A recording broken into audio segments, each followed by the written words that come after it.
Welcome to Sudheer edtech YouTube channel. నేను మీ సుధీర్ సార్ని. 2024 June 7 ఇవాళ కరెంట్ అఫైర్స్.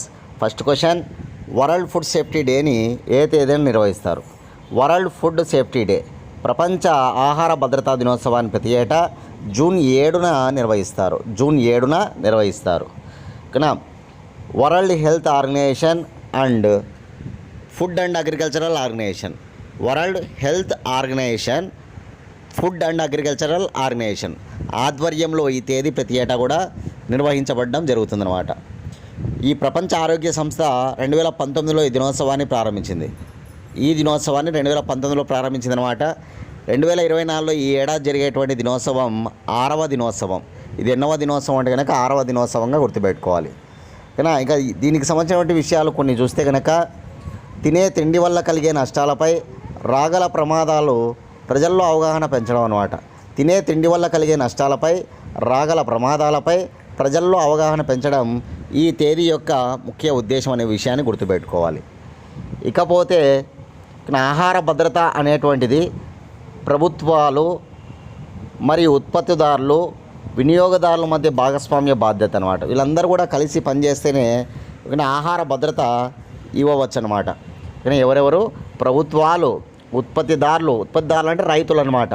అదేవిధంగా వినియోగదారులు, వ్యాపారస్తులు, వీళ్ళందరి మధ్య గల భాగస్వామ్య బాధ్యతతో ఈ ఆహార భద్రతను మరింతగా చేకూర్చవచ్చు అన్నమాట.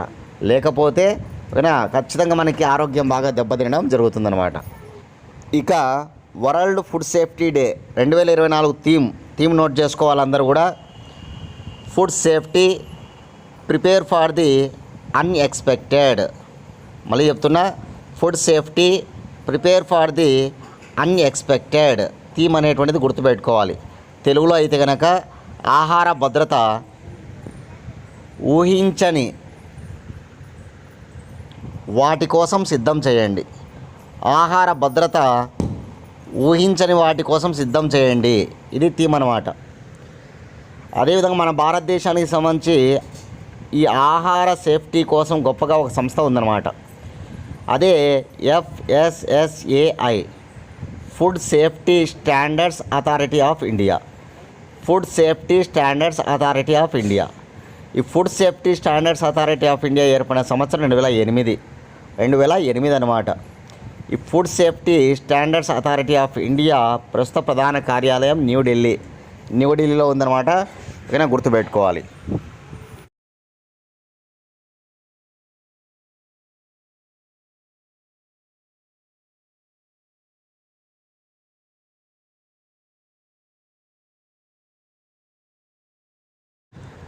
సెకండ్ క్వశ్చన్, భద్రతా మండలిలో ఇటీవల తాత్కాలిక సభ్యదేశాలుగా చేరని క్రింది దేశాలు ఏవి? చూడండి, భద్రతా మండలిలో ఇటీవల తాత్కాలిక సభ్యదేశాలుగా చేరని క్రింది దేశాలు ఏవి అంటే ఆన్సర్ ఇక్కడ భారత్, శ్రీలంక. చూడండి, భద్రతా మండలిలో ఇటీవల 5 దేశాలను తాత్కాలిక దేశాలుగా ఎన్నుకోవడం జరిగిందనమాట.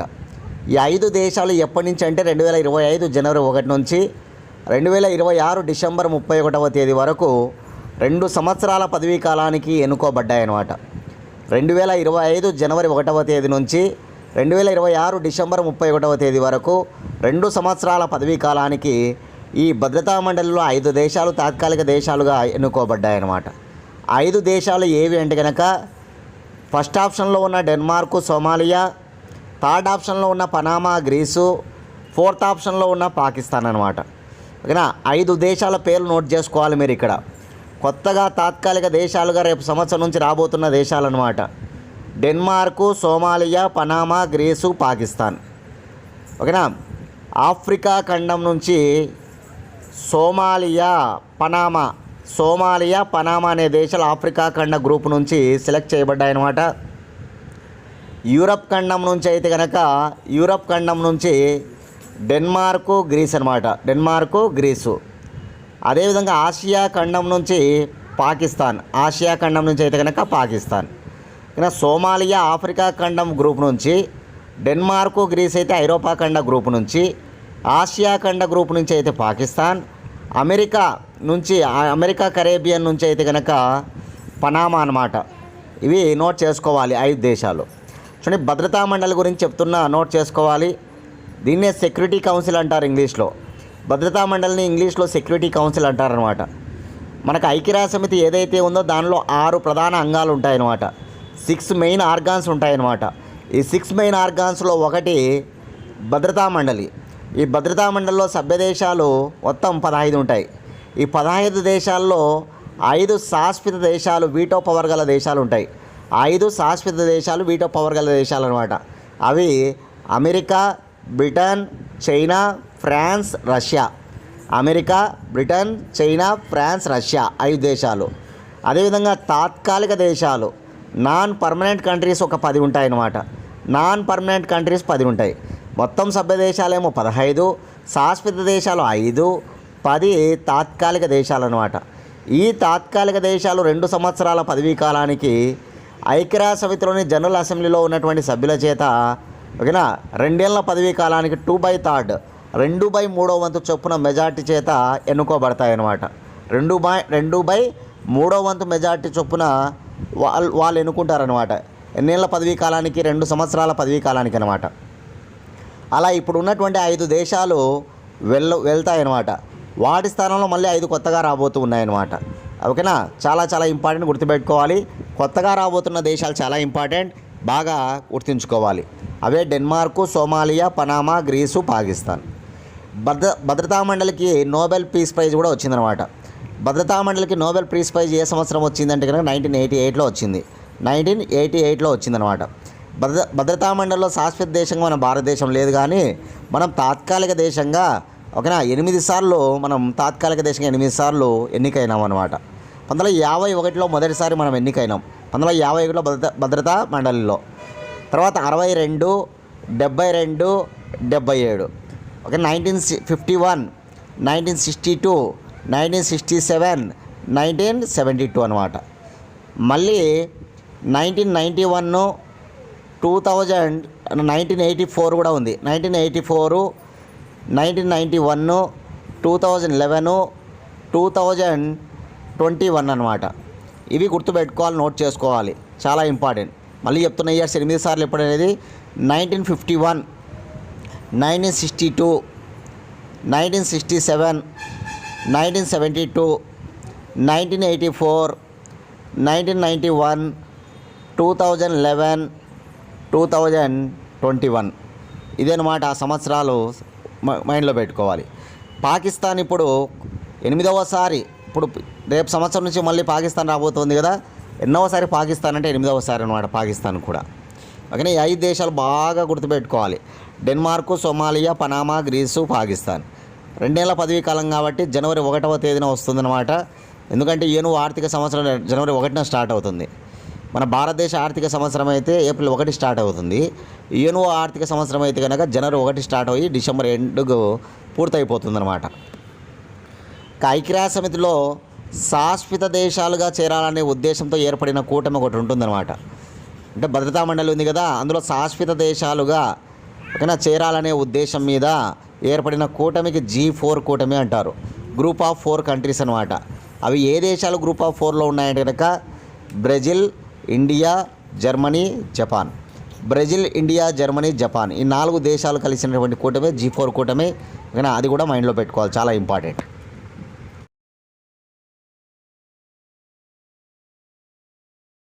క్లాస్ ఎవరైతే ఫాలో అవుతున్నారో దయచేసి మీరందరూ లైక్ చేయండి, ప్లీజ్ అందరూ లైక్ చేయండి. ఇంకా ఎవరైనా సబ్స్క్రైబ్ చేసుకోతే కూడా సబ్స్క్రైబ్ చేసుకోండి. మన ఛానల్ మీ ఫ్రెండ్స్ ఎవరైనా ఉంటే కనీసం 3కి షేర్ చేయండి, ప్లీజ్ అందరూ లైక్ చేయండి. ఓకే, 3rd క్వశ్చన్ చూద్దాం. స్టార్షిప్ మెగా రాకెట్ ప్రయోగంను విజయవంతంగా చేపట్టిన సంస్థ ఏది? స్టార్షిప్ మెగా రాకెట్ ప్రయోగాన్ని విజయవంతంగా చేపట్టిన సంస్థ స్పేస్ ఎక్స్ అనమాట. చూద్దాం దీనికి సంబంధించిన వివరాలు. స్పేస్ ఎక్స్ సంస్థకు చెందినటువంటి స్టార్షిప్ మెగా రాకెట్ ప్రయోగాత్మక పరీక్ష విజయవంతమైందనమాట. స్పేస్ ఎక్స్ సంస్థకు చెందినటువంటి స్టార్షిప్ మెగా రాకెట్ ప్రయోగాత్మక పరీక్ష విజయవంతంగా అయిందనమాట. ఇంతకుముందు ఎక్కువగా విస్ఫోటనం చెందేదనమాట. అలా విస్ఫోటనం చెందకుండా అది క్షేమంగా ఈసారి భూమి మీదకి తిరిగి రావడం జరిగిందనమాట. ఇంతకుముందు ప్రయోగాన్ని చేపడితే విస్ఫోటనం చెందేదనమాట. ఇప్పుడు అలా జరగలేదు, క్షేమంగా భూమి మీదకి తిరిగి రావడం జరిగింది. దీనిని ఎందుకు రూపొందించారంటే ముఖ్యంగా అంగారకుడు చందమామపైకి తీసుకెళ్లేందుకు స్పేస్ ఎక్స్ సంస్థ దీన్ని రూపొందించారన్నమాట. అంగారకుడు చందమామపైకి తీసుకెళ్లేందుకు స్పేస్ ఎక్స్ సంస్థ దీన్ని రూపొందించడం జరిగిందనమాట. ఈ భారీ రాకెట్లో 2 అంశాలు ఉంటాయంట. ఒకటి సూపర్ హెవీ రాకెట్ బూస్టర్ అనమాట. దానికి ఎగువన స్టార్షిప్ వ్యోమనౌక ఉంటాయంట. ఇట్లా 2 అంశాలు ఉంటాయన్నమాట. ఒకటి సూపర్ హెవీ రాకెట్ బూస్టర్ అయితే దానికి పైవైపున ఎగువన స్టార్షిప్ వ్యోమనౌక ఉంటాయన్నమాట. ఓకే, దీనిని ఇప్పుడు దక్షిణ టెక్సాస్లోని బోకా చికా అనే గ్రామంలో ప్రయోగ వేదిక నుంచి ఆకాశంలోకి పంపించడం జరిగిందన్నమాట. నింగికి పంపించారనమాట. ఎక్కడి నుంచి? దక్షిణ టెక్సాస్లోని బోకా చికా అనే గ్రామంలో ఉన్న ప్రయోగ వేదిక నుంచి అది నింగికి ఎగిసిందనమాట. 74 కిలోమీటర్ల ఎత్తులో ఎగువ దశ నుంచి సూపర్ హెవీ బూస్టర్ విడిపోయిందంట. 74 కిలోమీటర్ల ఎత్తుకు చేరి అక్కడ ఎగువ దశ నుంచి సూపర్ హెవీ బూస్టర్ అనేటువంటిది విడిపోవడం జరిగిందనమాట. అనంతరం దాని వేగాన్ని బాగా నియంత్రించుకుంటూ సాఫీగా గల్ఫ్ ఆఫ్ మెక్సికోలో సముద్ర జలాల్లో పడిందంట. బాగా దాని యొక్క వేగాన్ని బాగా నియంత్రించుకుంటూ అది ఏమైందంటే కనుక సాఫీగా గల్ఫ్ ఆఫ్ మెక్సికో ఏదైతే ఉందో అక్కడ సముద్ర జలాల్లో పడిపోయిందనమాట. అది దీనికి సంబంధించిన విషయం అనమాట. అలా 200 కిలోమీటర్ల ఎత్తు వరకు వెళ్ళి అనంతరం సురక్షితంగా హిందూ మహాసముద్ర జలాల్లో పడిందంట. ఓకేనా. ఇది చాలా ఇంపార్టెంట్ అనమాట, గొప్ప ప్రయోగం అనమాట. ఇది వరకు ఎన్నోసార్లు చేపడితే అది విస్ఫోటనం చెందుతూ ఉండేది, కానీ ఇప్పుడు చాలా సురక్షితంగా అది ఆ ప్రయోగం జరగడం జరిగిందనమాట. ఓకేనా.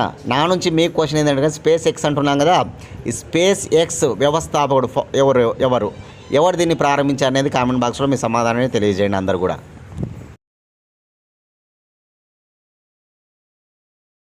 ఫోర్త్ క్వశ్చన్, 2024 జూన్ నాటికి ఆపరేషన్ బ్లూ స్టార్ ఎన్ని ఏళ్ళు పూర్తి చేసుకుంది? 2024 జూన్ నాటికి ఆపరేషన్ బ్లూ స్టార్ 40 ఏళ్ళు పూర్తి చేసుకోవడం జరిగింది. 40 ఏళ్ళు పూర్తి చేసుకుందనమాట.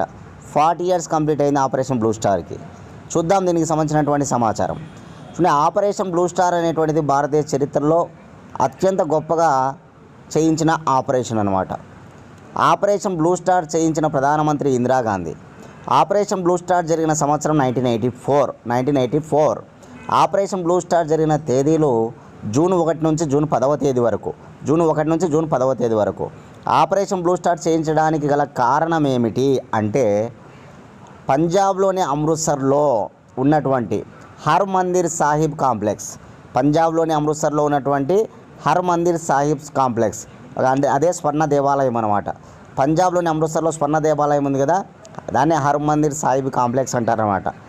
ఈ దేవాలయంలో కొంతమంది చొరబాటుదారులు చొరబడితే ముఖ్యంగా జర్నైల్ సింగ్ బింద్రాన్ వాలే, అతని పేరు జర్నైల్ సింగ్ బింద్రాన్ వాలే తన అనుచరులను వారందరినీ కూడా బయటికి తెప్పించేటువంటి క్రమంలో చేయించిన ఆపరేషన్ అనమాట.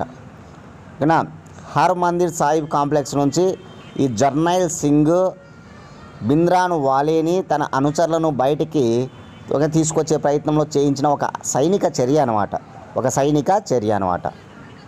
దీని కారణం వల్ల ఆ రోజు ఎంతో వివాదాస్పదం అవుతుందన్నమాట. ఇందిరాగాంధీ ప్రధానమంత్రి ఇందిరాగాంధీ వివాదాస్పదం అవుతుందన్నమాట ఆపరేషన్ బ్లూ స్టార్లో. ఎందుకంటే గొప్ప దేవాలయం, స్వర్ణ దేవాలయం, పోలీసులకు సంబంధించిన సైనిక చర్యను చేపట్టిందనమాట. కాబట్టి వారందరికీ కూడా ఆ రోజుల్లో ఆమె పైన ఆగ్రహించడం జరుగుతుందన్నమాట, ఎక్కువగా సిక్కులందరూ కూడా అనమాట. ఓకేనా, చాలా ఇంపార్టెంట్. ఈ క్రమంలోనే అదే సంవత్సరం 1984 అక్టోబర్ 31న సిక్కు మతస్థులైన ఆమె బాడీ గార్డ్సే ఆమెను హత్య చేయడం జరుగుతుంది, మనకు తెలుసు. 1984 అక్టోబర్ 31 ఇందిరాగాంధీ హత్య చేసింది సిక్కులే, తన బాడీ గార్డ్సే. కాబట్టి ఆపరేషన్ బ్లూ స్టార్ ఎన్నేళ్ళు పూర్తి చేసుకుంది? 1984 అంటే 2024కు 40 ఏళ్ళు పూర్తయిందనమాట. జూన్ 1 నుంచి జూన్ 10వ తేదీ వరకు ఈ సైనిక చర్య జరిగిందనమాట. ఇందిరాగాంధీ ప్రధానమంత్రిగా ఉన్న కాలంలో జరిగిందనమాట. ఓకేనా, ఇవి గుర్తుంచుకోవాలి, చాలా చాలా ఇంపార్టెంట్. ఇయర్ చాలా ఇంపార్టెంట్. ఎక్కువసార్లు ప్రతి కాంపిటేటివ్ ఎగ్జామ్స్ అడిగిన బిట్టే ఆపరేషన్ బ్లూ స్టార్ గురించి.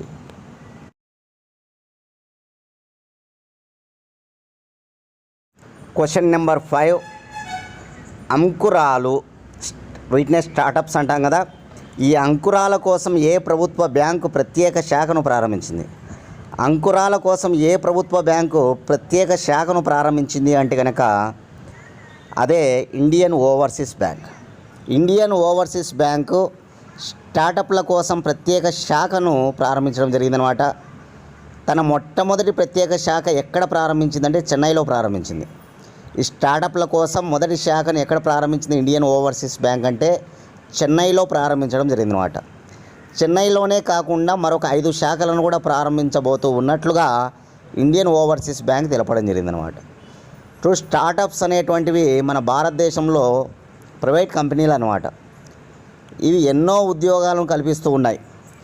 ఉద్యోగ కల్పన తేవడంలో కావచ్చు, భారతదేశాన్ని ప్రగతి పథంలో నడపడంలో కావచ్చు, స్టార్టప్లు అనేటువంటి బాగా మనకు పనిచేస్తున్నాయి అన్నమాట. కాబట్టి వారికి ఆర్థికంగా వాటిని అవరోధాలు లేకుండా చేయడం కోసం ఇట్లాంటి నిర్ణయం తీసుకుందనమాట ఈ bank, Indian overseas bank. Indian overseas bank అనేటువంటిది ప్రభుత్వ రంగ బ్యాంకు, ఐఓబి అంటాం. ఐఓబి ఏర్పడిన సంవత్సరం 1937. ఐఓబి ప్రధాన కార్యాలయం చెన్నై, తమిళనాడు. ఐఓబి వ్యవస్థాపకుడు ఎవరంటే చిదంబరం షెట్టియార్.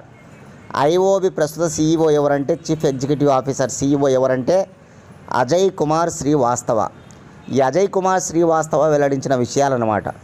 ఈ స్టార్టప్ల కోసం మేము ప్రత్యేక శాఖను చెన్నైలో ఏర్పాటు చేస్తున్నాం. ఈ స్టార్టప్ కరెంటు ఖాతాతో పాటు రుణ పథకమైనటువంటి ఐఓబి ప్రగతిని కూడా వారి కోసం తీసుకొస్తున్నామని చెప్పడం జరిగిందనమాట. ఐఓబి కరెంటు ఖాతాతో పాటు స్టార్టప్ల కోసం రుణ పథకమైనటువంటి ఐఓబి ప్రగతిని కూడా అందజేస్తున్నట్లుగా తెలిపారనమాట. ఇవి నోట్ చేసుకోవాలి.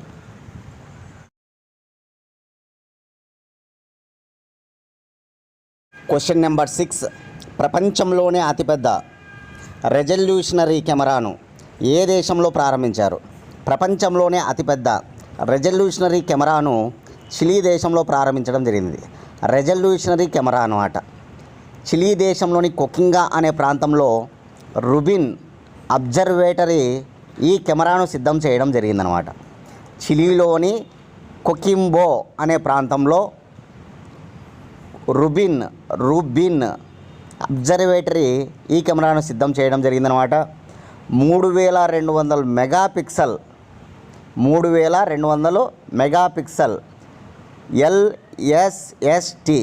ఎల్ఎస్ఎస్టి అబ్జర్వేటరీ కెమెరా అనమాట ఇది. ఓకేనా, డిజిటల్ అబ్జర్వేటరీ కెమెరా అనమాట. గొప్ప రిజల్యూషన్ కలిగి ఉన్నటువంటి కెమెరా అనమాట, గుర్తుపెట్టుకోవాలి. 3200 మెగాపిక్సెల్ ఎల్ఎస్ఎస్టి. ఓకేనా, డిజిటల్ రెజల్యూషనరీ కెమెరా. ప్రపంచంలోనే అత్యధిక రెజల్యూషనరీ కెమెరా ఇదే అని చెప్తూ ఉన్నారనమాట. ప్రపంచంలోనే అత్యధిక రెజల్యూషనరీ కెమెరా ఇదే అనమాట. కాబట్టి గుర్తుపెట్టుకోవాలి, ఏ దేశంలో అంటే చిలీ దేశంలో. దీని యొక్క రెజల్యూషన్ ఎంత అంటే 3200 మెగాపిక్సెల్ డిజిటల్ రెజల్యూషన్ అన్నమాట. చాలా ఇంపార్టెంట్గా గుర్తుపెట్టుకోవచ్చు, ఎందుకంటే ఇది సూపర్లేటివ్ టాపిక్స్ అనమాట. Superlative topics.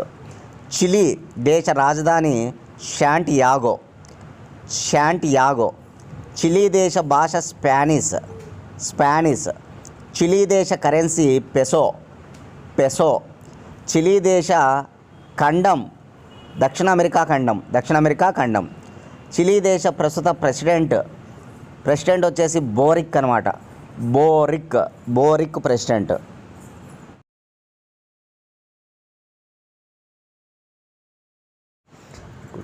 7th question. ప్రపంచంలో 5 ఏళ్లలోపు వయసు వారిలో పోషకాహార లోపం ఉన్నట్లు యూనిసెఫ్ వెల్లడించింది. చూడండి, ప్రపంచంలో 5 ఏళ్లలోపు వయసు వారిలో ఎంత శాతం పోషకాహార లోపం ఉన్నట్లు యూనిసెఫ్ వెల్లడించిందంటే 27% మందిలో. 27% మంది 5 ఏళ్లలోపు పిల్లలలో పోషకాహార లోపం ఉన్నట్లుగా యూనిసెఫ్, ఐక్యరాజ్య సమితికి సంబంధించిన బాలల సంస్థ అన్నమాట యూనిసెఫ్ అనేటువంటిది. యూనిసెఫ్ వెల్లడించిన వివరాలన్నమాట, గుర్తుపెట్టుకోవాలి. ఓకేనా, 27% మంది బాలలలో ఈ పోషకాహార లోపం ఉందని వెల్లడించడం జరిగిందనమాట. ఓకేనా, యూనిసెఫ్ అనగా united nation international children's emergency fund, united nation international children's emergency fund అనమాట. యూనిసెఫ్ ఏర్పడిన సంవత్సరం 1946. యూనిసెఫ్ ప్రధాన కార్యాలయం న్యూయార్క్, అమెరికా. యూనిసెఫ్ ప్రస్తుత secretary general Catherine Russell. UNICEF ప్రస్తుత సెక్రటరీ జనరల్ ఎవరంటే కనుక క్యాథరిన్ రసెల్ అనమాట. ఇది యూనిసెఫ్ గురించి. ఈ యూనిసెఫ్ 100 దేశాలు అనమాట, అల్ప ఆదాయము మధ్య ఆదాయం కలిగిన దేశాల్లో ఈ సర్వే చేసిందంట. 100 దేశాల్లో సర్వే చేసింది. ఈ 100 దేశాలు కూడా అల్ప ఆదాయం మధ్య ఆదాయం కలిగిన దేశాల్లో సర్వే చేసిందనమాట. ఈ సర్వే ప్రకారం 5 ఏళ్ల లోపు గల బాలల్లో చూసినట్లయితే కనుక 27% మంది పిల్లలకు పోషకాహారం ఉందన్నమాట, గుర్తుపెట్టుకోవాలి. ఎక్కువగా ఆఫ్రికా ఖండంలోని దేశాల్లో ఈ పోషకాహార లోపం ఉందన్నమాట. ఆఫ్రికా ఖండంలోని దేశాల్లో ఈ పోషకాహార లోపం ఉన్నట్టుగా వీళ్ళు వెల్లడించడం జరిగిందనే విషయాన్ని గుర్తుపెట్టుకోవాలి. చూడండి, మనందరికీ తెలుసు, చిన్నపిల్లలలో ప్రోటీన్ల లోపం వల్ల వచ్చే వ్యాధి క్వాషియార్కర్. పోషక పదార్థాల్లో ఒకటి ప్రోటీన్ అనమాట. పోషక పదార్థాలు ఏంటి? Carbohydrates, proteins, vitamins, fats, minerals, ఇవన్నీ పోషక పదార్థాలే. పోషకాహార లోపం ఎక్కువగా మనకు బాలల్లోనే మనం చూస్తూ ఉంటాం అనమాట. ఇలా గొప్పగా యూనిసెఫ్ చేసిన సర్వే అనమాట, ఇది గుర్తుపెట్టుకోవాలి. 27% మంది పిల్లలు అనమాట, అంటే 18 కోట్ల మంది జనాభా. ఎన్ని కోట్ల మంది జనాభాలో పోషకాహార లోపం ఉందంటే 18 కోట్ల మంది జనాభాలో. అదేవిధంగా 27% మందిలో ఉందనేటువంటి విషయాన్ని ఇక్కడ వెల్లడించడం జరిగింది అనమాట. చాలా చాలా ఇంపార్టెంట్, గుర్తుపెట్టుకోవాలి.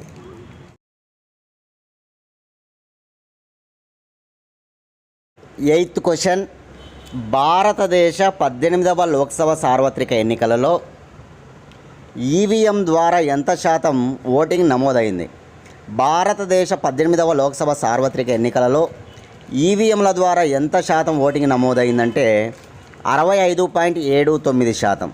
65.79% ఓటింగ్ నమోదైనట్టుగా కేంద్ర ఎన్నికల సంఘం వివరించిందనమాట. కేంద్ర ఎన్నికల సంఘం వివరించిన ఈ వివరాలు కేవలం ఈవీఎంల ద్వారా ఓటింగ్ అన్నమాట, బ్యాలెట్ ఓట్లు కాదు. బ్యాలెట్ ఓట్లను కలపలేదన్నమాట ఇక్కడ. ఎందుకంటే రాష్ట్రాలు, కేంద్రపాలిత ప్రాంతాల నుంచి ఎన్ని ఓట్లు వచ్చాయి బ్యాలెట్ ఓట్లు అనేటువంటిది తెలిసిన తర్వాత మొత్తం తుది గణాంకాలు అనేటువంటివి వెల్లడిస్తామని చెప్పేసి కేంద్ర ఎన్నికల సంఘం తెలపడం జరిగిందనమాట. కేంద్ర ఎన్నికల ప్రధానాధికారి రాజీవ్ కుమార్ గారు తెలపడం జరిగిందనమాట. కాబట్టి గుర్తుంచుకోవాలి, ఓకేనా. ఇప్పుడు ఈవీఎంల ద్వారా ఎంత అంటే మాత్రం 65.79% అనమాట. 2019లో జరిగిన 17వ సార్వత్రిక లోక్సభ ఎన్నికల్లో అది ఎంతగా ఉందంటే కనుక 67.40%గా ఉందన్నమాట. 67.40%గా ఉందన్నమాట, ఓకేనా. కాబట్టి గుర్తుంచుకోవాలి, అది ఇప్పుడు తగ్గిందనమాట. ఆ శాతం పరంగా తీసుకున్నప్పుడు గత లోక్సభ ఎన్నికలకు ఈ లోక్సభ ఎన్నికలకు తగ్గింది. అప్పుడు 67.40% అయితే ఇప్పుడు 65.79% అనమాట. మొత్తం ఈ సార్వత్రిక ఎన్నికలు 7 దశల్లో జరిగితే ఎక్కువగా ఎక్కడ నమోదైంది ఓటింగ్ శాతం అంటే 4వ దశలో. 4వ దశలో ఓటింగ్ శాతం నమోదు ఎక్కువైందన్నమాట, గుర్తుపెట్టుకోవాలి. ఆ ఓటింగ్ శాతం ఎంత 4వ దశలో అంటే కనుక, ఓకేనా, 69.16%. 69.16% అనమాట 4వ దశలో అత్యధికంగా ఓటింగ్ శాతం నమోదైందంట. అది కూడా మనకు ఆ వివరాలు ఉన్నాయన్నమాట. ఓకేనా, మొత్తంగా 96 కోట్ల ఓటర్లు ఉన్నారనమాట. ఈ ఏడాది మన దేశంలో ఓటర్ల సంఖ్య ఎంత అంటే కనుక, ఈ సార్వత్రిక ఎన్నికల్లో పాల్గొన్న ఓటర్ల సంఖ్య 96 కోట్ల మంది అనమాట. ఓకే, 96 కోట్ల మంది ఓటర్స్ ఉన్నారనే విషయాన్ని గుర్తుపెట్టుకోవాలి అందరూ కూడా. చాలా చాలా ఇంపార్టెంట్ ఈ లెక్కలు, ఓకేనా. రైట్.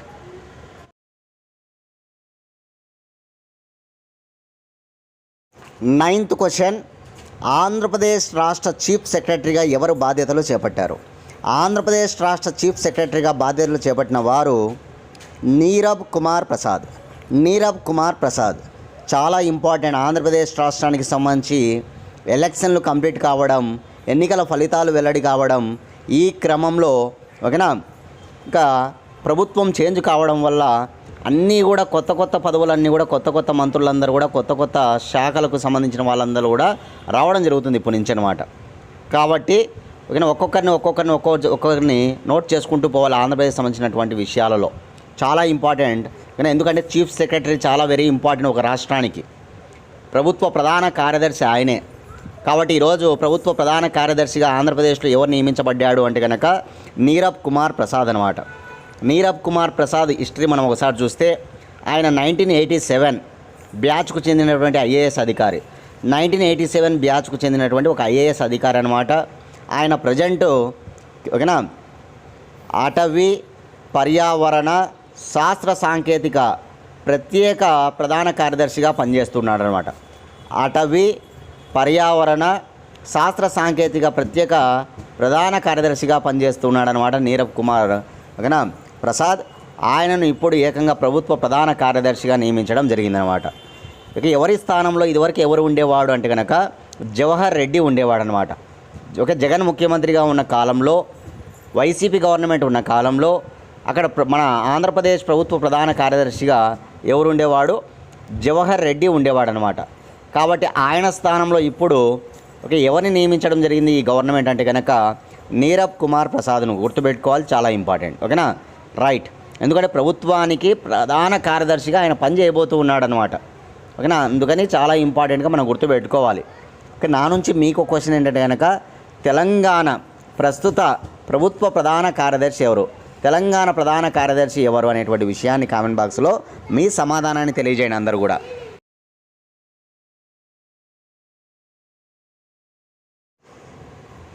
మన ఛానల్ నుంచి 1 ఇయర్ కరెంట్ అఫైర్స్ రెడీగా ఉన్నాయి. కావాలనుకున్న వాళ్ళు 8186006848 అనే నెంబర్కి 100 రూపీస్ ఫోన్పే చేసి అదే నెంబర్కి స్క్రీన్ షాట్ పెట్టండి. 24 గంటల లోపల పీడిఎఫ్ ఫైల్ పంపబడుతుంది. డేట్ టు డేట్ విత్ ఎక్స్ప్లెనేషన్తో కరెంట్ అఫైర్స్ ఉంటాయి. ఏ కాంపిటేటివ్ ఎగ్జామ్స్ ప్రిపేర్ అయినా ఇవి బాగా ఉపయోగపడతాయి. కాబట్టి 100 రూపాయలకి 1 ఇయర్ కరెంట్ అఫైర్స్ అందిస్తున్నాం. కాబట్టి యూటిలైజ్ చేసుకోండి అందరూ కూడా. లాస్ట్ క్వశ్చన్, 2024 జూన్ 6న సునీల్ ఛేత్రి ఏ దేశంతో తన చివరి మ్యాచ్ ఆడి రిటైర్మెంట్ ప్రకటించాడు? చూడండి, 2024 జూన్ 6వ తారీఖున సునీల్ ఛేత్రి, మన దేశానికి సంబంధించిన గొప్ప ఫుట్బాల్ క్రీడాకారుడు సునీల్ ఛేత్రి, అంతర్జాతీయ ఫుట్బాల్ క్రీడాకారుడు సునీల్ ఛేత్రి జూన్ 6వ తారీఖున రిటైర్మెంట్ ప్రకటించాడనమాట. కలకత్తాలోని సాల్ట్ లేక్ స్టేడియంలో చివరి మ్యాచ్ కువైట్తో ఆడిన అనంతరం, కలకత్తాలోని సాల్ట్ లేక్ స్టేడియంలో చివరి మ్యాచ్ కువైట్తో ఆడిన తర్వాత ఆయన రిటైర్మెంట్ ప్రకటించడం జరిగిందనమాట. రిటైర్మెంట్ ప్రకటిస్తూ ఆయన భావోద్వేగానికి గురి కావడం జరిగిందనమాట. ఏడ్చేయడం జరిగిందనమాట సునీల్ ఛేత్రి. ఎందుకంటే మన భారతదేశానికి దాదాపు 20 సంవత్సరాల నుంచి ఆయన మన ఇండియన్ ఫుట్బాల్ టీం తరపున ఆడుతున్నాడనమాట. 2005లో మొట్టమొదటిసారిగా పాకిస్తాన్ దేశంతో ఇంటర్నేషనల్ మ్యాచ్లో అడుగుపెట్టాడు. 2005లో పాకిస్తాన్ దేశంలో మొట్టమొదటి మ్యాచ్ ఆడాడు. చివరి మ్యాచ్ కువైట్తో ఆడాడు, గుర్తుపెట్టుకోవాలి. ఇంతవరకు ఆడిన అంతర్జాతీయ మ్యాచ్లు ఎన్నంటే 181. అంతర్జాతీయ మ్యాచ్లు ఎన్ని 181 అనమాట. కానీ మన భారతదేశం నుంచి అంతర్జాతీయ మ్యాచ్లు ఎవరు ఇంతవరకు ఆడలేదు. మన భారతదేశం తరపున మొట్టమొదటిసారిగా ఎక్కువగా అంతర్జాతీయ మ్యాచ్లు ఎన్ని ఆడింది ఎవరంటే మాత్రం సునీల్ ఛేత్రినే అనమాట. ఎన్ని? 181. అతను చేసిన గోల్స్, అంతర్జాతీయ గోల్స్ 94 అనమాట. 94 అంతర్జాతీయ గోల్స్ అనమాట. ప్రపంచంలో అంతర్జాతీయ గోల్స్ చేయడంలో సునీల్ ఛేత్రిది 4th ప్లేస్ అనమాట. ఫస్ట్ ఎవరు ఉన్నారంటే క్రిస్టియానో రొనాల్డో ఉన్నాడు. 128 గోల్స్తో క్రిస్టియానో రొనాల్డో ఉన్నాడు. దాని తర్వాత సెకండ్ అలీది ఉన్నాడు, ఇరాన్ దేశానికి చెందిన వ్యక్తి అనమాట అలీది. మూడవ వ్యక్తి ఎవరంటే కనుక లియోనల్ మెస్సీ, అర్జెంటీనా క్రీడాకారుడు, లియోనల్ మెస్సీ. 4th మన దేశానికి చెందిన సునీల్ ఛేత్రి అనమాట. క్రిస్టియానో రొనాల్డో బ్రెజిల్, అలీది ఇరాన్, ఓకేనా. అదేవిధంగా Lionel Messi Argentina, Sunil Chhetri Bharat అనమాట. కాబట్టి గుర్తుపెట్టుకోవాలి, సునీల్ ఛేత్రి చాలా వెరీ ఇంపార్టెంట్ అనమాట. ఓకేనా, ఆయన చేసిన గోల్స్ ఎన్ని, అదేవిధంగా ఆయన ఎన్ని అంతర్జాతీయ మ్యాచ్లు ఆడాడు, ఆయన చివరి మ్యాచ్ ఏ దేశంతో తలపడ్డాడు, ఎక్కడ రిటైర్మెంట్ ప్రకటించబడ్డాడు, ఓకేనా, ఏ దేశంతో మొట్టమొదటిసారి అంతర్జాతీయ మ్యాచ్లో ఆడడం జరిగింది, ఏ సంవత్సరంలో అడుగుపెట్టాడు, ఇవన్నీ కూడా గుర్తుపెట్టుకోవాలి. తను మోహన్ బగావో టీం అనే ఒక టీం ఉంటుంది చాలా ఫేమస్గా, ఒక మోహన్ బగాన్ టీం అనమాట. ఆ టీం తరపున ఆడిన సుప్రసిద్ధుడు అనమాట సునీల్ ఛేత్రి. ఓకేనా, రైట్.